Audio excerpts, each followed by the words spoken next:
Bonjour, alors quoi de neuf aujourd'hui dans les 12 coups de midi? Eh bien Maxence, toujours maître de midi, il est venu avec son papa dont j'avais flouté le visage dans une autre vidéo, donc c'était bien la peine que je m'emmerde, puisque bon, bah, là il est venu déflouter.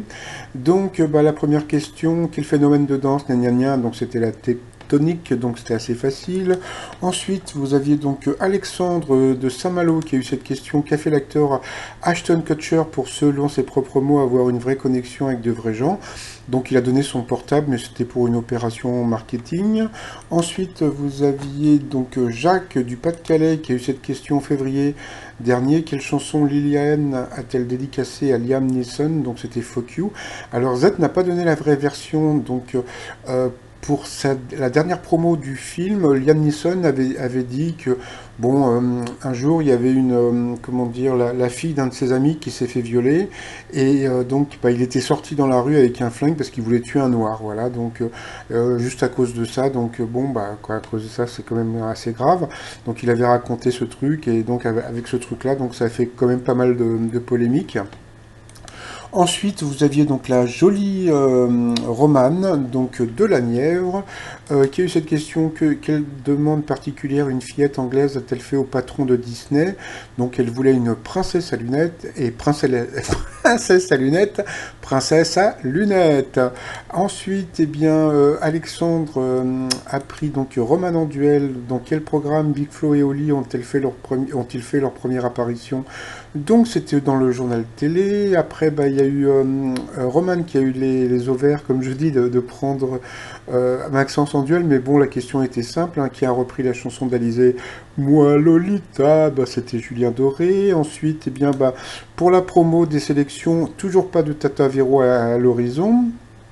Ensuite, en coup fatal, eh bien Maxence s'est retrouvé face à Jacques. Donc Jacques a perdu. Dans le coup de maître, bon bah il s'est planté sur une question, mais il a quand même gagné 3 000 € à partager avec un téléspectateur. Dans l'étoile mystérieuse, ça bouge pas trop, donc on voit toujours l'éléphant. Donc bon, je cherche plus l'image. Je vais vous expliquer pourquoi. Parce que mon petit 1, bon, il y a les gens de Facebook qui viennent me la piquer quand je la trouve. Et puis deuxièmement, il y a vous savez, les personnes qui font des vidéos avec des voix trafiquées, là, avec des voix un peu zarbi. Bon, c'est pareil, ils viennent, alors petit 1, ils viennent me piquer mes images, mais le plus drôle, c'est qu'ils viennent me piquer aussi mes titres. Donc j'ai trouvé ça super rigolo. Donc voilà. Donc là, j'ai trouvé des photos d'éléphants, parce que bon, je sais pas si ça.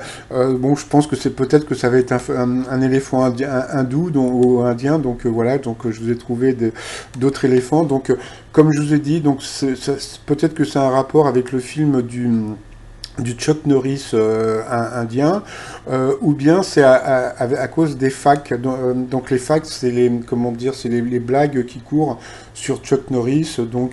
Donc là, c'est là. Bon, si alors comment pèse-t-on donc deux éléphants? On met Chuck Norris sur la balance, un éléphant dans chaque bras, le poids total moins celui de Chuck Norris. Donc bon, bah voilà, si vous avez compris. Et puis bah j'ai trouvé cette photo que j'ai trouvé assez rigolo. Donc voilà. Et puis bah sinon bah le t-shirt éléphant, je n'oublie pas. Donc c'est l'éléphant USB, puisque bon, comment dire, un éléphant a beaucoup de mémoire comme une clé USB.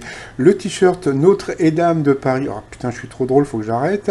Et puis bah Mektoub, voilà. Donc tout ça sur le site trosmignon.com. Et puis je vous souhaite une très très très bonne journée.